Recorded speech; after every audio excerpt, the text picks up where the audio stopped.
我妈找了个搭伙老伴，每月退休金9800全上交，买菜做饭洗衣全包。我心里直打鼓，背着她翻遍了老城的行李，找到一瓶可疑的药，半夜还撞见她往养生壶里加粉。我以为我妈遇上了骗子，直到我把所有证据摔在桌上。那天老程从口袋里掏出了一张纸，电话那头我妈笑得像捡了钱。晚清这礼拜别过来。我跟老程报了莫干山2日游。我割下筷子，外卖的番茄牛腩面一下没了味道。老程，程德海，我妈的初恋，现在的搭伙老伴。4个月前我爸忌日刚过，我妈在电话里提了一句想找个伴，我当时没当回事，结果1个礼拜不到，她把人领回了家。那天我开了2个半小时车赶过去，门一开，一个穿藏青夹克的男人站在玄关，手里拎着一袋砂糖橘，2盒苏式月饼。他自我介绍说他是程德海，听我妈讲我胃不好，月饼特意挑的无糖。我往后退了一步，我妈从他身后探出头，脸红得像个小姑娘，说这是老程，年轻时在棉纺厂的老相识，现在搭伙过日子，互相有个照应。那顿饭我吃得如坐针毡，老程围着我妈转个不停，一会儿夹菜，一会儿递纸巾，嘴里叫着他的名字，我妈应得合不拢嘴。饭后我把我妈拽进卧室，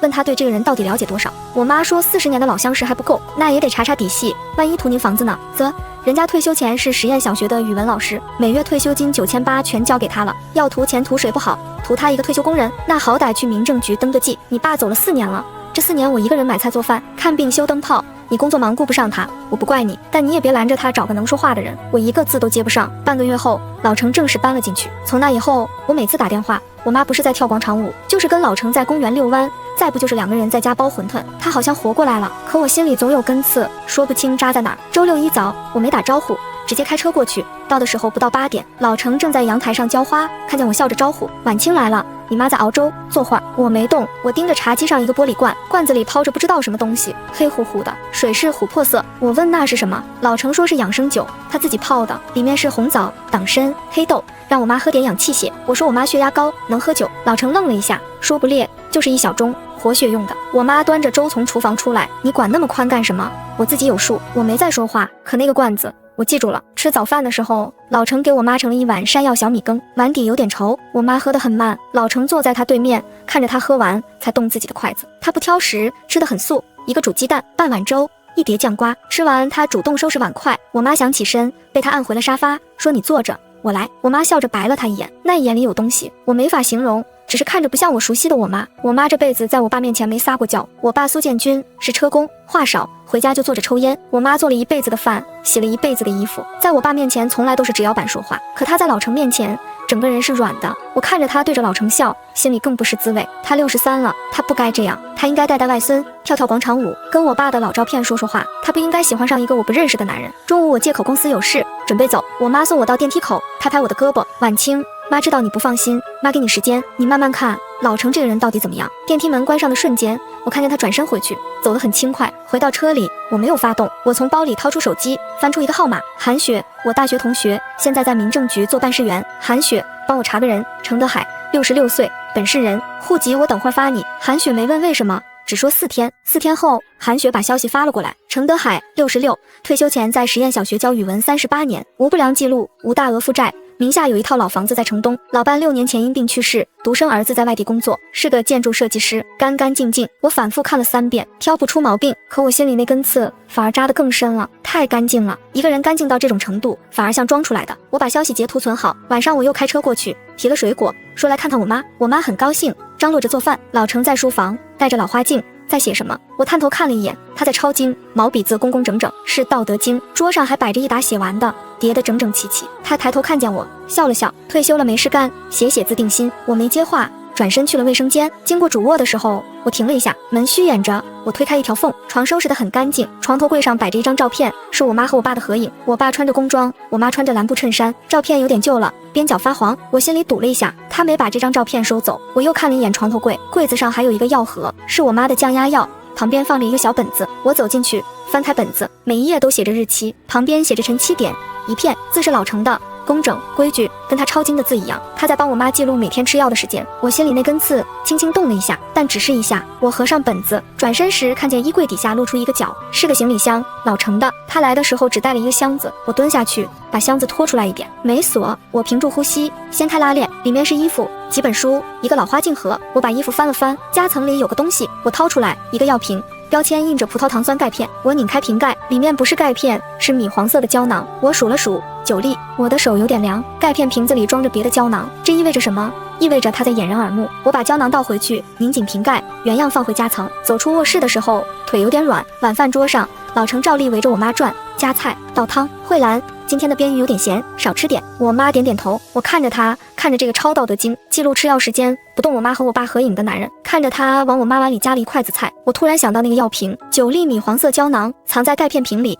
藏在衣柜底下行李箱的夹层里。我把筷子放下，说我饱了。我妈抬头看我，怎么了？是不是不合口味？不是，妈，我下个月调休过来住几天。我妈愣了一下，脸上绽开笑容。那好啊，正好让老程给我做他拿手的糖醋小排。晚清想吃什么？跟叔说。我没看他，看着自己面前的碗，碗里还有半碗饭。我必须住进来搞清楚那9粒胶囊到底是什么。下个月调休的第一天，我拎着行李箱进了门，终于愿意来住2天了。他把次卧收拾过了，被子是新晒的。我把箱子放进次卧，床单是浅蓝的，枕头边放着一袋薰衣草，是装在小布袋里的那种。我捏了捏，听说薰衣草助眠，看你妈睡眠不好，买了一包，顺手也给你放了一袋。我没说谢谢，把布袋拿出来放在床头柜上。晚饭老程做了4个菜，一个糖醋小排，一个清炒苦瓜，一个番茄蛋汤，一个凉拌木耳。苦瓜是给你做的，听你妈讲你上火。我夹了一筷子，没说话。我妈吃得很慢，她最近吃的都很慢。饭后我说我要洗澡，故意把洗澡时间拖到半个小时。出来的时候，客厅的灯还亮着，老程在沙发上看电视，声音开得很小。我回次卧，关上门，关了灯，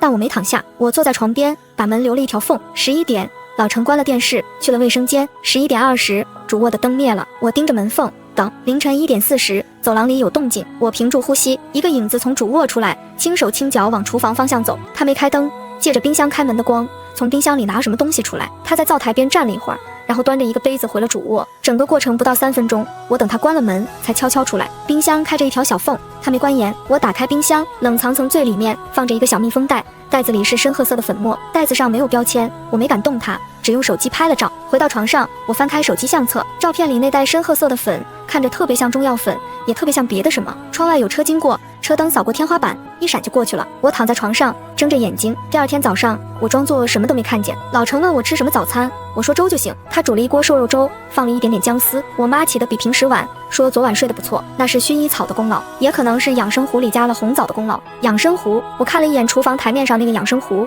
粉色的，带刻度，壶底还有一点没倒干净的水。吃完早饭，老程说他要去菜市场，问我妈想吃什么，我跟你一起去也行，正好你帮我拎东西。菜市场离小区500米，我跟在老程后面。他买了2根丝瓜，1块嫩豆腐，半斤虾仁。他跟摊主很熟，几句话就讲完价，熟练的不像才搬来3个多月。买完菜，他说还要去旁边的杂货店买盐。我在门口等他，他进去之后我没等。杂货店在巷子第2家，可老程没进杂货店，他从杂货店门口直接走了过去，拐进了巷子更深的地方。我跟着拐过去，前面已经空了，他甩掉我了，不准确说他根本就不知道我在跟，但他还是消失了。我站在路口，左看右看。10分钟后，老程回来了，手里拎着一袋盐，笑着说人家在补货。等了一会儿，我没拆穿他。回家的路上，我故意走在他后面，看着他的背影，藏青夹克，灰裤子，布鞋。他走路不快，腰背挺得很直，像个普通的退休老头。可一个普通的退休老头不会借口买盐，然后甩开人不见半个小时。回到家，我妈在阳台上晒被子，我趁老程进卫生间的功夫，偷偷打开冰箱，那袋深褐色的粉还在，但比昨晚少了一些，少了大概1勺。我把照片重新拍了一遍，发给韩雪，问她有没有办法帮我查一下是什么东西。韩雪回可以，你寄一点过来。我说好，挂了消息。我抬头，老程正好从卫生间出来，他看着我笑了一下。晚清，我去给你妈削个梨。我也笑了一下，说好。我住进来第4天，我妈开始不对劲，有点晕，扶着沙发坐下。老程急忙过去问怎么了，没事，可能昨晚被子盖薄了。老程让他躺下，自己进厨房煮了一碗红糖姜茶。我站在旁边盯着那碗姜茶看。老程把碗端过来，我伸手拦了一下，说我尝尝是不是太烫。我尝了一口，就是普通的红糖姜茶。我妈喝下去，过了20分钟，说舒服一点了。中午吃饭的时候，我妈又有点犯困，说最近不知道怎么了，白天总想睡。老程皱着眉头说要不要去医院看看，老毛病了，不碍事。妈，还是去查查吧，下个礼拜再说。这几天小区组织老年活动，她报名了，我没再坚持。下午我妈睡午觉，我借口出去走走。出了门，我去了楼下的快递点，把昨天偷偷取的一小撮粉末和那个钙片瓶寄给了韩雪。寄完件，我在小区花园里坐了一会儿，吴婶过来跟我打招呼，她是我妈的老邻居，瞧着你妈最近精神不错。老程很会做人，前2天他闺女从老家寄了一筐红薯过来，我搬不动，他二话不说帮搬上了5楼。你妈这4年怎么过来的？你爸走那年，你妈一个人在家半个月没出门，她去敲门，我妈躲屋里不应，后来还是她硬把我妈拉出来跳广场舞，慢慢才缓过来。你妈现在能笑，能跑，能跟人吵架，是好事。我嗯了一声，没接话。吴婶又坐了一会儿，起身走了。我一个人在花园里坐到天快黑。回家的时候，我开门就听见客厅有动静，我走进去，看见老程蹲在沙发底下，正在收一件什么东西。他听见我进门，猛地直起身，把手里的东西往身后藏。老程，你在干什么？没什么，刚才在地上掉了个东西，捡起来。他从身后掏出一团揉皱的纸，放在茶几上。我没看那张纸，我看着他的脸，他眼神躲闪。我妈从厨房探头，问怎么了？没事，我在跟婉清说话呢。我妈进了厨房，继续切菜。我盯着老程，他盯着地板。那一瞬间，我心里那根刺扎到了最深。晚饭我没怎么吃。夜里12点，我躺在床上，把门又留了一条缝，我等着。凌晨1点20，主卧的门开了，老程出来。这次他没去厨房，他往养生湖那边走。我蹑手蹑脚下床，把次卧的门推得更开一点，借着窗外路灯的光，我看见老程站在厨房灶台边。他从口袋里掏出一个小纸包，打开纸包，往养生壶里倒了一勺，然后他扣上养生壶盖子，按了一下按钮，壶亮了红灯，开始煮。煮的是水，煮好之后会变成第二天我妈喝的养生水。我看着他的动作，手已经在发抖。我没等他煮完，直接冲了出去，打开了厨房的灯。灯光下，老程吓了一跳，手里还攥着那个纸包。老程，你往里面加了什么？他张了张嘴，没说出话。你说话啊！他低头看了一眼纸包，把纸包往口袋里塞。没什么，就是一点药粉。什么药粉？是给你妈调理的。老程支支吾吾，就是补气血的。中药？调理什么？证明给我看。你说是中药，我现在就让你拿出来。他犹豫了一下，从口袋里把纸包重新掏出来，递给我。我打开纸包，里面是深褐色的粉末，跟冰箱里那一袋是一样的。我把纸包重新折好，放进我自己的口袋。老程，这个东西我留下了。婉清，你别叫我婉清，现在告诉我，我妈这几天为什么头晕？为什么白天嗜睡？为什么走路扶着墙？老程的脸白了。我没有害你妈的意思，你最好没有。从明天开始，我妈喝什么吃什么，我自己来。你不准碰养生壶，不准动冰箱里的东西，听见没？听见了。主卧的门开了，我妈站在门口，头发有点乱，披着件外套。你们俩半夜在厨房说什么呢？老程低着头不说话。妈，我们说点话。我妈走过来，看了一眼养生壶，又看了一眼我和老程。她什么都没问，她只是叹了一口气。都回房睡吧，有什么话明天说。那一刻，我突然有种感觉，我妈好像知道点什么，但她什么都没问。第二天一早，我妈起得很早，她在厨房做早饭，没让老程帮忙。老程坐在沙发上看电视，声音开得很小，眼睛却没看屏幕。早饭是白粥、煮鸡蛋、咸菜，我妈自己做的。吃饭的时候，我妈没提昨晚的事，老程也没提，我也没提。老程吃得很慢，一口一口，像是没什么胃口。妈，我陪你出去走走。好。老程想跟来，被我妈摆手拦住。你在家歇着，我跟婉清出去溜达溜达。老程坐回了沙发。下楼的路上，我妈没说话，走到小区花园，她在长椅上坐下，拍了拍旁边的位置，让我也坐。婉清，你是不是查到什么了？妈，您都知道，我老了可没傻。你这几天眼睛都不离老程，跟我说实话，都查到什么了？我犹豫了一下，把那个钙片瓶的事、冰箱里粉末的事，还有昨晚老程往养生壶里加粉的事，一五一十讲给他听。我妈听完没说话，她从兜里掏出一张纸巾，擦了擦手。你怀疑他害我？我点头。可我这段时间过得很好，我这4年第一次活成了一个人，不是寡妇，不是你妈，就是周慧兰。如果她真害我，你拿出证据来，在你拿出证据之前，别动她，听见没？听见了。回家的路上，我妈走在前面，我跟在后面，她背影还挺直，头发剪得很整齐。昨天她去理发店剪的。婉清，妈这一辈子听了你爸的，听了你的，这一次我得听我自己的。我没说话。下午，韩雪给我打了电话。婉清，你先别急，我帮你查了你那个老程的银行流水，他有问题。韩雪顿了一下，他没负债，但最近3个月每月15号固定打6800给一个账户，户主叫陈丽华。我的心一下沉到底，挂了韩雪的电话。我在小区花园里又坐了半个小时。陈丽华，62岁，本市人，每月15号6800。一个老男人瞒着搭伙的老伴，每月给另一个女人打6800，理由能是什么？我手指在手机屏幕上划了几下，搜了陈丽华这个名字，本市姓陈名丽华的有10几个，我把62岁这一档筛出来，只剩2个，一个住在城西，一个住在仁安路。韩雪发来的账户对应身份证是仁安路那个。仁安路那条路上有什么我知道，一家3甲医院，一家殡仪馆，一家市立疗养院。我打了车直接过去，到了仁安路，我没急着进任何一个地方，先在路口的一家小卖部坐了一会儿。老板娘是个40多岁的女人，我跟她聊起天来，装作随口问这附近有没有一个叫陈丽华的，60多岁。老板娘想了想，仁安疗养院里有个陈丽华，挺久了，我送外卖经常送到她病房。她什么病不清楚，只看见她坐轮椅，腿是软的，平时挺安静一个人。有没有人来看她？有一个老头，经常来，1个礼拜来2、3次，每次都待一下午。那老头长什么样？藏青夹克，不斜，头发有点花白，腰板挺直。我手里的水杯差点掉了。藏青夹克。老板娘见我脸色不对，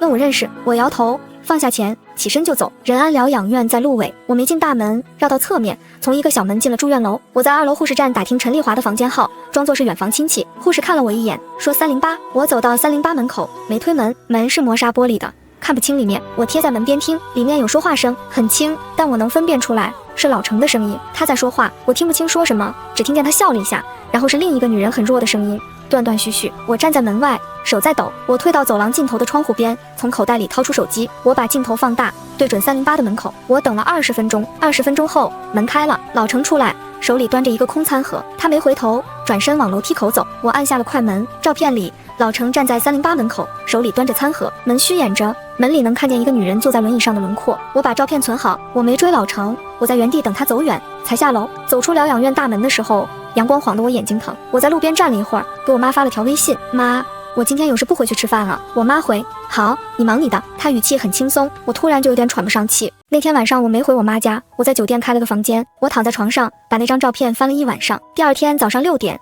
我下楼吃早饭，边吃边给2个人打电话。第一个打给派出所咨询备案流程，接线员说需要本人到场，口头报案不立案。第二个打给一个律师朋友，他姓何，我大学社团认识的。我把事情大概说了一遍，问他有什么建议。何律师说我别急，先把证据保全。他说粉末检测结果出来再说，如果是处方药或者激素就构成投毒，如果只是没批准的中药，够呛能立刑事案，但能起诉欺诈。我说那房产呢？何律师说趁早办公证遗嘱，房产明确给你，任何人无权处置，这是底线动作。挂了电话，我吃完早饭退了房，回我妈家。进门的时候老程在拖地，晚清回来了，你妈刚出门去买菜，我没看她，直接进了次卧。我把箱子拉出来，开始收拾衣服，不是要走，是要把东西分类，证据归证据，我个人物品归我个人物品。怎么了？要走啊？妈，我们去医院。不去，必须去。我妈把菜放在桌上，说晚清，我跟你说过了，在你拿出证据之前别动它。妈，我已经有证据了。我妈坐下，看着我要我讲。我把手机递给她，照片上老程站在病房门口，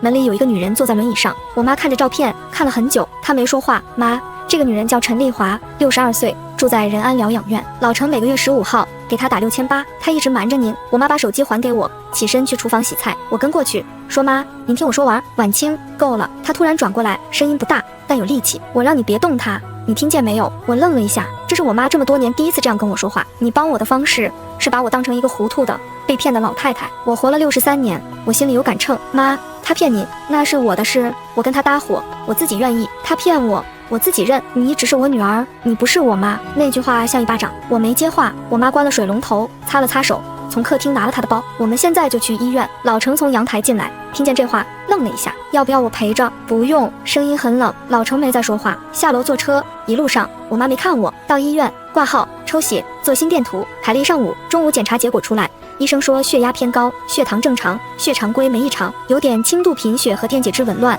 问最近吃了什么，他在喝养生水，里面可能有中药粉。把样品拿来化验，我已经送外面化验了，5天后出结果。医生，您看他这个情况有没有可能是被人下了什么药？医生看了我一眼，又看了我妈一眼。从血检看，没有明显的中毒指征。如果是慢性投毒，有些药代谢快查不到。你说的这种症状，也可能是更年期后期的内分泌问题，不能下结论。走出医院的时候，我妈一直没说话。到家，她直接进了主卧，关了门。老程坐在沙发上，看见我们回来，站起来想说什么，看了一眼主卧门，又坐下了。我把包放在桌上，我对老程说：明天晚饭你别走，我有话跟你说。好。他没问什么话。那天剩下的时间，家里没人说话，主卧的门一直关着。我妈晚饭没出来吃，老程做了一碗鸡蛋面，端到主卧门口，敲了敲门，里面没回应。他把碗放在门口，自己回了客厅，坐着发呆。我看着那个碗，热气一点一点散了。第二天傍晚，我把所有东西摆在了餐桌上，钙片瓶、深褐色粉末、养生壶里的那个小纸包、医院的化验单、韩雪发来的银行流水截图。最后一张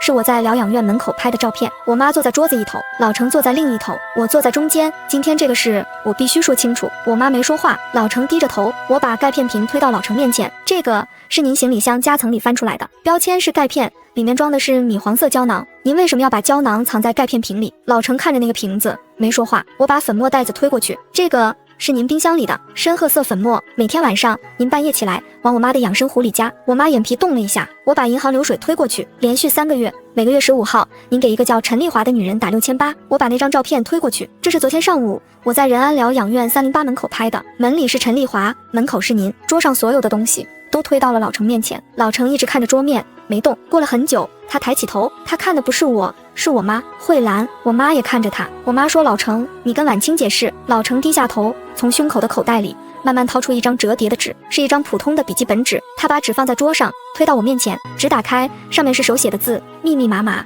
一行一行，一共3页。字是老程的字，跟他抄经的字，记录我妈吃药的字是同一笔。我看见最上面写着周慧兰调理日记，下面第一行10月3日首日，加红枣茯苓粉1勺，早晨服用，无不适。第二行10月4日，加红枣茯苓粉1勺，加阿胶糕1小块，无不适。第三行10月5日，加红枣茯苓粉1勺，无阿胶糕。下午精神好，跳广场舞1小时。我一页一页往下翻，每一天都有，哪天加了什么，加了多少，我妈有什么反应，精神好不好，睡得怎么样。最后一页有一行字：11月22日，婉清来住，今晚开始粉末减半，以防他查，怕他担心。我手抖了一下，我抬头看老程，老程没看我，他看着我妈。慧兰，我对不住你，我瞒了你这么久。我妈看着他，我妈说：“老程，你哪有对不住我？”他顿了一下，看向我，我早就知道了。那一句话落在桌上，我手里的纸慢慢放了下来。我说：“妈，您说什么？”我妈看着我，她说：“婉清，你想想，我是不是这2个月精神好了？”我点头。她说：“我是不是睡得也好了？头发都没那么白了。”我点头。她说：“你以为是因为我跟老程感情好，所以人精神？一半对，另一半是因为他这2个月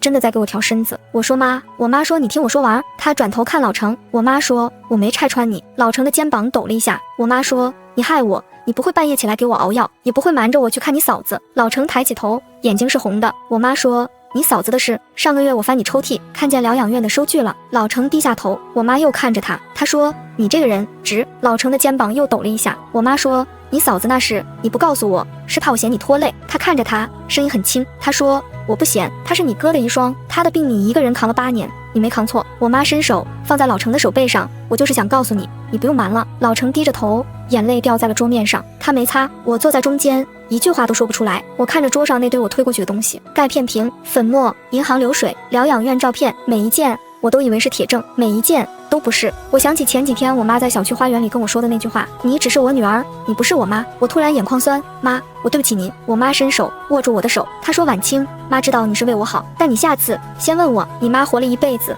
没你想的那么糊涂。”老程这时候抬起头看着我，他说：“婉清，这个事是我先瞒着你妈的，你查是对的，我没怪你。”他从口袋里又掏出一个东西，放在桌上，是另一张纸。我打开，是一份手写的协议，抬头写着赡养协议，程德海与周慧兰。下面3条：一、双方搭伙期间，程德海每月退休金9800交付周慧兰作为家用；二、双方搭伙期间产生的所有财物归属各自原所有方，周慧兰名下房产存款与程德海无关，程德海名下房产退休金分配周慧兰不得过问。三、若搭伙关系终止，双方两不相欠，无任何经济纠纷。底下是老程的签字，日期是3个月前，他刚搬来那天。老程说：“这个我一直放在身上。”他顿了一下，他说：“今天你拿出来这么多，我也该拿出来了。”我盯着那张协议看了很久，我把协议推回去，站起来说：“我去给你俩煮碗面。”我转身进厨房，手扶着灶台，鼻子一下就酸了。厨房门口传来脚步声，我以为是我妈，抬头一看是老程，他手里端着一杯热水递给我。他说：“孩子，说以前也有个女儿，那天晚上煮的面没人动筷子，我妈把面端回了厨房，自己进了主卧。老程在客厅坐了一会儿，也回了房。我躺在次卧，翻来覆去，老程那句说以前也有个女儿，我反复想，以前什么叫以前？死了，闹翻了，还是干脆不来往了？我没敢问。第二天早上我起得很早，老程在厨房煮粥，看见我笑了一下，没说话。我说：“叔，这是我第一次叫他叔。”他抬头愣了一下，眼睛红了。我说：“叔，昨晚您说的那句话，我能问问吗？”老程把锅盖盖上，在围裙上擦了擦手，在餐桌边坐下。他说：“我有个女儿叫程慧，今年38，她在深圳做服装生意。她不来看我有6年了。”我说：“为什么？”老程沉默了一会儿，说：“他妈走那年，他跟我闹翻了。他妈是癌症，化疗到最后说不话了。我同意了，他不同意。他说我没本事，留不住他妈。也对，我那时候确实没本事。他妈走了之后，他拉着箱子去了深圳，6年没回过家。逢年过节打个电话，5分钟就挂。他不知道我跟你妈搭伙的事。”我端着碗没动。老程说：“我也没想告诉他，他那个性子，我不敢。”我说：“叔，你应该告诉他。”老程笑了一下，摇头说：“算了。”我没再说话。吃完早饭，我妈出门去公园了，老程在阳台上浇花，我回次卧，关了门。我从包里翻出一张纸，前天老程给我看的那张赡养协议，我趁他没注意拍了照存在手机里。我把照片放大看了看，老程的签名工工整整。我犹豫了一下，打开微信搜索程慧，抖音、微博、小红书，我挨个搜过去。服装生意，38岁，深圳。我在一个小红书账号上停了下来，头像是个穿驼色大衣的女人，昵称叫惠子的衣橱。简介一栏：深圳原创女装独立品牌。主页里有一张她跟老程的旧合照，大概20年前，女孩还是少女，老程站在她身后，穿白衬衫，是他。我点了关注。第二天上午，他回关了我。我点开私信，手指悬在屏幕上，删了又写，写了又删，最后我发过去3行字：你好，我是您父亲程德海的搭伙老伴的女儿，我妈叫周慧兰，如果方便，我想跟您聊聊。发出去之后，我把手机扣在桌上，20分钟没回，40分钟没回，1个小时，我去厨房倒了杯水，回来的时候屏幕亮了。你想让我爸搬出去吗？我帮你。那条消息只有12个字，没标点，没多余的话，我没立刻回。我看着那行字看了很久，他不是冷淡，他是憋了6年的火。我泡了杯茶，坐在床边慢慢打字。程慧女士，我一开始的确想让叔搬出去，现在不想了，但有些事我想您听一下。发过去之后，我等。这次他回得快，1分钟。什么事？我把那张赡养协议的照片发了过去，底下加了一句：这是叔搬来那天就签好的。我妈不知道。照片发过去之后，过了3分钟，程慧才回。他签这个干什么？我说他怕我妈被人说图他钱。我说他自己房子留着，退休金一半给我妈，一半给您伯母用。发完这条，我自己也愣了一下，我才说出口：伯母陈丽华是老程的嫂子。他亲哥的遗孀，亲哥8年前肝癌走的，留下一个嫂子，先天性肾衰竭，常年透析。老程一个人扛了8年。程慧那边没回，我也没催，我又喝了一杯茶，起身去厨房。老程在洗碗，他抬头看见我，笑了一下，说：婉清，你妈中午想吃馄饨，我去包。我说叔，他说我说你女儿跟您一样，腰板挺直。老程的手停了一下，他说你怎么知道？我说我在网上看了他的照片。老程没说话，继续洗碗。过了一会儿，他说他现在好不好？我说看着挺好，自己做服装做的也挺大。老程嗯了一声，又过了一会儿，说他那个臭脾气做生意能行？我说能行。老程笑了一下，那个笑跟他平时不一样，是收着的，带着点心酸。我回了次我，手机亮了，是程慧。你说的这些我不信，但我礼拜6回来，你让他在家等我，我自己看。我盯着那条消息，礼拜6后天。我把手机放下，起身把那张赡养协议的照片重新发了一遍，这次没加文字。发完，我出了门，去楼下买了点水果。回家的时候，我故意从老程包饺子的厨房经过，我说叔，后天礼拜6您闺女回来。老程手里的擀面杖停在半空。礼拜6上午10点，门铃响了，我去开门，门外站着一个女人，穿黑色风衣，头发剪得很短，她比照片上瘦，眼下有黑眼圈，一看就是早班飞机。她看了我一眼，说你是林晓。我说苏婉清。她说哦，搞错了，你好。她比照片上瘦，眼下有黑眼圈，一看就是早班飞机。她没伸手。老程站在客厅中央，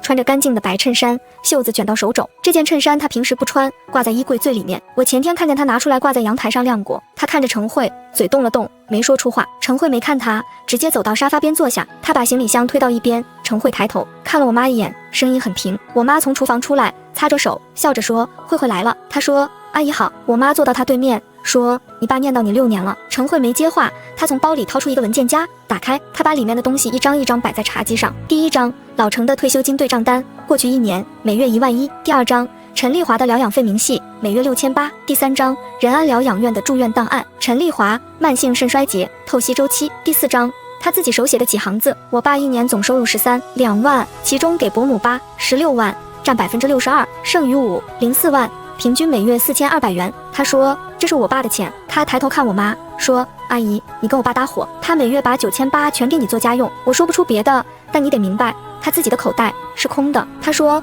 他给你的不是钱多钱少，是他全部。我妈手里的抹布放下了。程慧又看向我，她说你说我爸搬来那天就签了赡养协议，这是我信了。她抬眼看我妈，说但有一件事我不信。我妈没出声。程慧说我爸今年66，血压2高1糖，他扛我伯母扛了8年，他扛不动了。他最后看老程，他需要一个人照顾他，不是一个让他照顾的人。爸，你跟阿姨这事我不反对。老程低着头。程慧说但你别再上交退休金，别再天天围着他转。他从包里掏出一张机票，放在茶几上，机票上的名字是程德海，日期是下周5。他说你要是不答应，你跟我回深圳。我妈站起来，手按在桌子上。她说慧慧，你这是给我下马威。程慧说阿姨，我没那个意思。我妈说你就是那个意思。她看着程慧，她说你爸这3个月没在我面前说过一句累。程慧的脸白了。我妈说你坐在这儿摆这些单子，你以为你替你爸说话？她顿了一下，你替你自己说话。桌上一片安静。我妈又看了她一会儿，把茶杯端起来，喝了一口，放下。她说你伯母的事我都知道，每月15号，每个礼拜2次，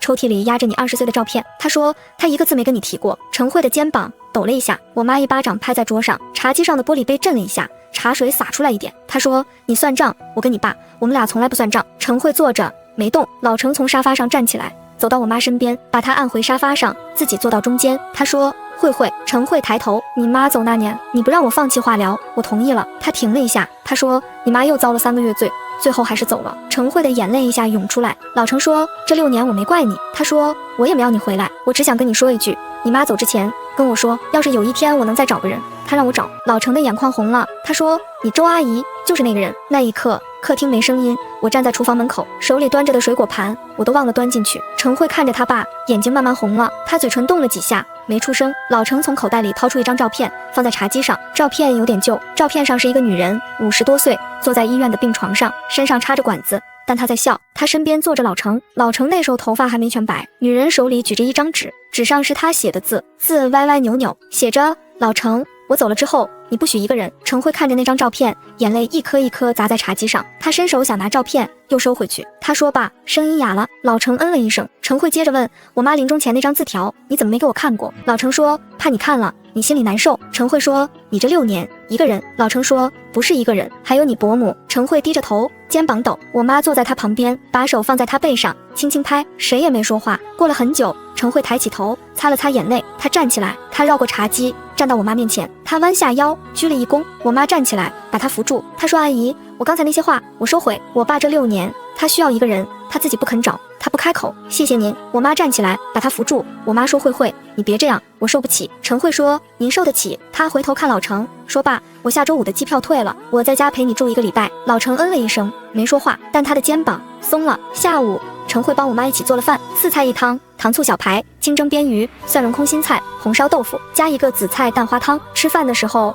程慧给老程夹了1筷子鱼，她说，爸，这鱼你以前最爱吃。老程嗯了一声，眼睛低着，扒了一口饭。我妈笑着说，以后慧常回来，阿姨给你做。程慧说好。她又转头看我，她说，苏婉清，谢谢你把这事告诉我，要是没你这个微信，我可能这辈子都不知道我爸过的什么日子。我说不用谢，我之前也差点把这事办砸了。程慧愣了一下，笑了。1年后的春天，我妈64岁生日，我请了1周假回家，家里那盆茉莉花开了，白花把整个阳台压得满当当。我妈在厨房里忙活，围裙系得整整齐齐。老程在阳台上摆桌子擦杯子，一件件来。程慧从深圳赶回来，带了一箱她自己设计的衣服。我妈是穿了1件，镜子前转了3圈，笑得露牙。陈丽华伯母也来了，老程给她租了小区里1套1楼的房子，有电梯，有专门的护工，每天上下5个来一次。她身体好了一点，能坐着轮椅出来晒太阳。吴婶端着她蒸的寿桃过来，放在桌子中央。韩雪从市里赶来，她现在升了科长。桌上摆了8个菜，我妈的拿手菜梅干菜扣肉，老程的拿手菜糖醋小排，程慧吃了3块。陈丽华伯母带来的，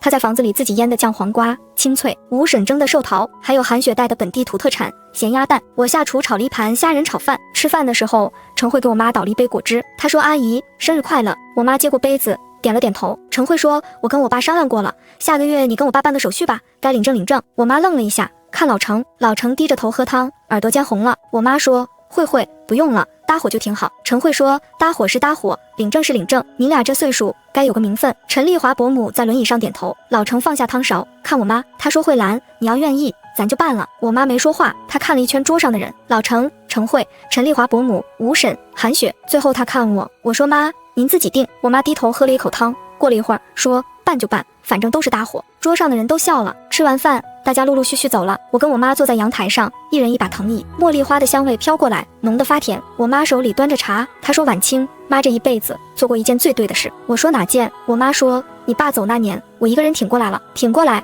才有今天。她转头看我，笑了一下，说，谢谢你这1年陪我折腾。我说，妈，我哪是陪您折腾，我是来给您添乱的。我妈笑了，拍拍我的手，我没说话。阳台外面，小区里有小孩在跑，笑声远远地飘上来。老程在客厅里整理碗筷，叮叮当当。程慧在沙发上跟陈丽华伯母说话，声音很轻。茉莉花的香气浓得发甜，顺着风飘到阳台外面。我妈抬手把一朵被风吹歪的花扶正。下个月12号是我妈和老程约好去民政局的日子。那天早上6点，我妈就起床了，她在镜子前面站了很久，试了3件衣服，最后选了一件浅紫色的对襟褂子。这件衣服是程慧上个月专门寄过来的，说阿姨穿紫色衬肤色。老程也起得早，他穿了那件白衬衫，袖口熨得平整。吃早饭的时候，我妈喝粥的手有点抖，老程笑着说，慧兰，你紧张啥？我比你紧张。我妈瞪了他一眼，我在旁边看着没说话。谁紧张了？7点40，门铃响了，我开门，是吴婶。玉珍，不对，慧兰，你尝尝我刚煮的。吴婶，你这么早？吴婶笑了一下，笑得不太自然。她看了一眼老程，又看了一眼我妈，把我妈拉到旁边，声音压低。我站在门口，假装在系鞋带。我妈手里的汤圆放下了。慧兰，有件事我跟你说，昨天我听张大姐和王姐在花坛那儿嚼舌根，他们说老程图你房子，放长线钓你大半年。我妈的脸沉下去了。我跟他们吵了一架，但我心里不踏实。我得跟你讲。我妈站在那儿没说话，你别往心里去啊，人嘴这东西管不住的。我妈嗯了一声，吴婶又坐了一会儿，起身走了。我妈关上门，慢慢走回餐桌。老程在喝粥，抬头看她，咋了？没事。老程，今天先不去了。老程的勺子停在半空。慧兰，你说啥？我们再缓缓，今天不去。老程没说话，他看着我妈的脸，看了很久，然后他放下勺子，说好。他没问为什么。我站在客厅，心里一紧。妈，您怎么了？没事，我今天身体不太舒服，改天再去。他说着，起身回了主卧，把门关上了。老程坐在餐桌边，手放在膝盖上，没动。叔，没事，你妈想再缓缓也行。叔，我刚才听见吴婶说的话了。老程的笑停在脸上，他低头把粥碗端起来，又放下了。晚清，这是我能猜到，我搬来那天起就猜到，早晚会有人这么说。你妈是个要面子的人。她站起来，把碗筷收了，进厨房洗，水声哗哗的响，把客厅的安静盖住了一点。我掏出手机，给陈慧发了条消息：姐，今天领证的事黄了，我妈不去了。陈慧回得很快，我把吴婶刚才说的话打了过去。陈慧那边沉默了大概1分钟，然后她发了一条语音过来：你让我爸接电话。老程接了电话，进了书房，关上门。我跟我妈坐在客厅里，我妈坐在沙发上看电视，眼睛却没看屏幕。20分钟后，书房门开了，老程走出来，脸色有点白。慧兰，刚才慧慧打电话，我跟她说了。你跟她说什么了？我说今天不去领证了，她让我跟你商量一件事。说什么事？老程在沙发上坐下，挨着我妈坐，但没碰她。慧慧的意思是我们俩去登记，顺便办一个婚前财产公证。我妈抬头，把你的房子、你的存款法律上跟我撇清。她顿了一下，我同意。我妈看着她。老程说，慧兰，我不是跟你算账，我是想让你出门腰板挺直。我妈眼眶红了。老程，你这是把我当外人，我是把你当亲人，我才这么做。我不要这个公证。要不要？慧兰，这一辈子你也让我硬气一回。她从口袋里掏出一张纸，是早就准备好的，纸上密密麻麻写着是她自己你的公证内容。我妈接过去看了一眼，她没看完，她把那张纸折起来放在茶几上，站起来回了主卧。主卧的门又关上了。老程坐在沙发上，看着茶几上那张折起来的纸，我也看着。午饭谁也没做。下午2点，我妈从主卧出来，她头发重新梳过，换了那件浅紫色对襟褂子。走吧。去哪儿？民政局。再去公证处。老程站起来，眼眶一下就红了。别哆嗦了，我饿了，办完事请你吃饭。我赶紧去拿车钥匙。下楼的时候，小区花园里坐着2个大妈，正凑头说着什么。我妈走在前面，腰板挺得很直。她经过那2个大妈身边，没停也没看。走出小区大门的时候，我妈突然停下来，她回头看着小区花园里那2个大妈。我和老程今天去办的，不光是结婚证，还有公证。撂下这句话，她转身就走。老程跟在后面，我跟在最后。车开到一半，我从后视镜里看我妈，她坐在副驾驶，手放在膝盖上，眼睛看着前方。她的手在抖，但她坐得很直。到了民政局，排队的人不少。我妈和老程拿了号，坐在长椅上等。我去给他们买了2瓶水。回来的时候，老程突然咳了一声，捂住胸口。老程，你怎么了？没事，没事，刚才喝水呛了。可他的脸白得发青。我冲过去扶着他，他想笑一下，笑到一半，人往下一软。我妈在旁边叫他的名字，老程闭着眼睛，呼吸很弱。我喊保安，民政局的工作人员跑过来，叫了救护车。救护车来的那10分钟，是我这辈子最长的10分钟。我蹲在旁边给陈慧打电话，姐，叔出事了，在民政局，送往人民医院。我现在订机票。挂了电话，救护车也到了。担架抬起老程的时候，他的手从担架边垂下来，我妈想去拉，没拉住。老程进了急诊抢救室，急性高血压脑出血，出血点不大，但年纪大了，情况不能马虎，要先观察，看后面会不会扩大。我妈站在抢救室门口没坐下，我让她坐，她不肯，我得站着。我坐着，她在里面知道我没站着，她会怕。我没再劝。晚上8点，陈慧赶到了医院，拖着行李箱扑过来抱住我妈哭了。慧慧，别哭，你爸命大，扛得过去。阿姨，你叫我什么？妈。我妈眼眶红了，没说话，只是把她抱得更紧。那一刻，抢救室门口的椅子是冷的，空气是冷的，但我心里热烘烘的。晚上10点，医生出来了，情况稳定，转到 ICU 观察48小时。我妈、陈慧还有我3个人在 ICU 门口的家属区坐了一夜。凌晨2点，我妈靠在椅子上，半睡半醒。陈慧拉过一件外套盖在她身上。我泡了3杯热水，放在我们3个人面前。天蒙蒙亮的时候，我妈睁开眼，声音很轻：婉清，妈跟你讲一件事。妈，您讲。你爸临走那年，他在医院躺了3个月，最后那1个礼拜，他清醒的时候跟我说了一句话，他说：玉珍，我走了之后，你别一个人。我当时不信他，我说你说什么混话？你爸笑了一下，没接话。你爸走了之后，我一个人撑了4年，每天晚上我躺在床上，我都想起他那句话。我撑了4年，撑下来了，但我撑不动第5年。他转过头看着 ICU 的门，说后来我遇到老程，他转回来看我，说老程妻子也说了一样的话，怎么这要巧？2个走的人，临走前都在惦记着留下的人。我们俩坐到一起，不是搭伙，是赴约。我握着我妈的手，没说话，我忍不住哭了起来。陈慧坐在我妈另一边，把脸埋在我妈肩膀上，肩膀在抖。天亮了 ，ICU 的门开了。医生说病人脱离危险了，可以转普通病房。那天上午，老程醒了，证领了没？没。那快点办。你以为你是要早办早安心，还是要早办早死？老程笑了一下，牵动了输液针，疼得抽了一下气。我妈一边骂他，一边帮他擦汗，他骂得很凶，擦得很轻。老程在医院住了12天，出院那天，陈慧推着轮椅，我提着行李，我妈走在前面。走出医院大门的时候，阳光很好，我妈停下脚步，转头看老程，老程直接去民政局，身上没洗澡，洗什么洗？我等你12天了，我等够了。民政局的工作人员认识我们，看见老程坐着轮椅进来，眼眶就红了。他说：“大爷大妈，这次一定给您办好。”填表的时候，老程的手抖，字写得歪歪扭扭。我妈在旁边看着，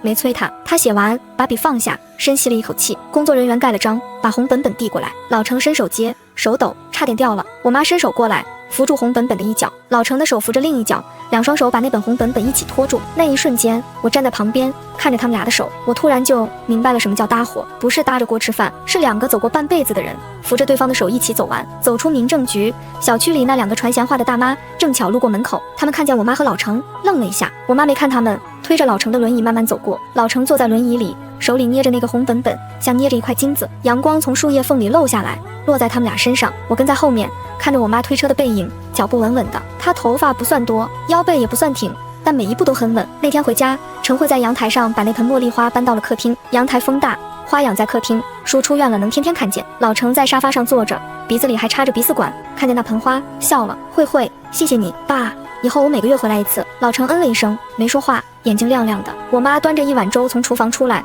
坐在老程身边，一勺一勺喂他。老程张嘴接粥，跟个孩子似的。我和陈慧站在厨房门口，看着他们俩。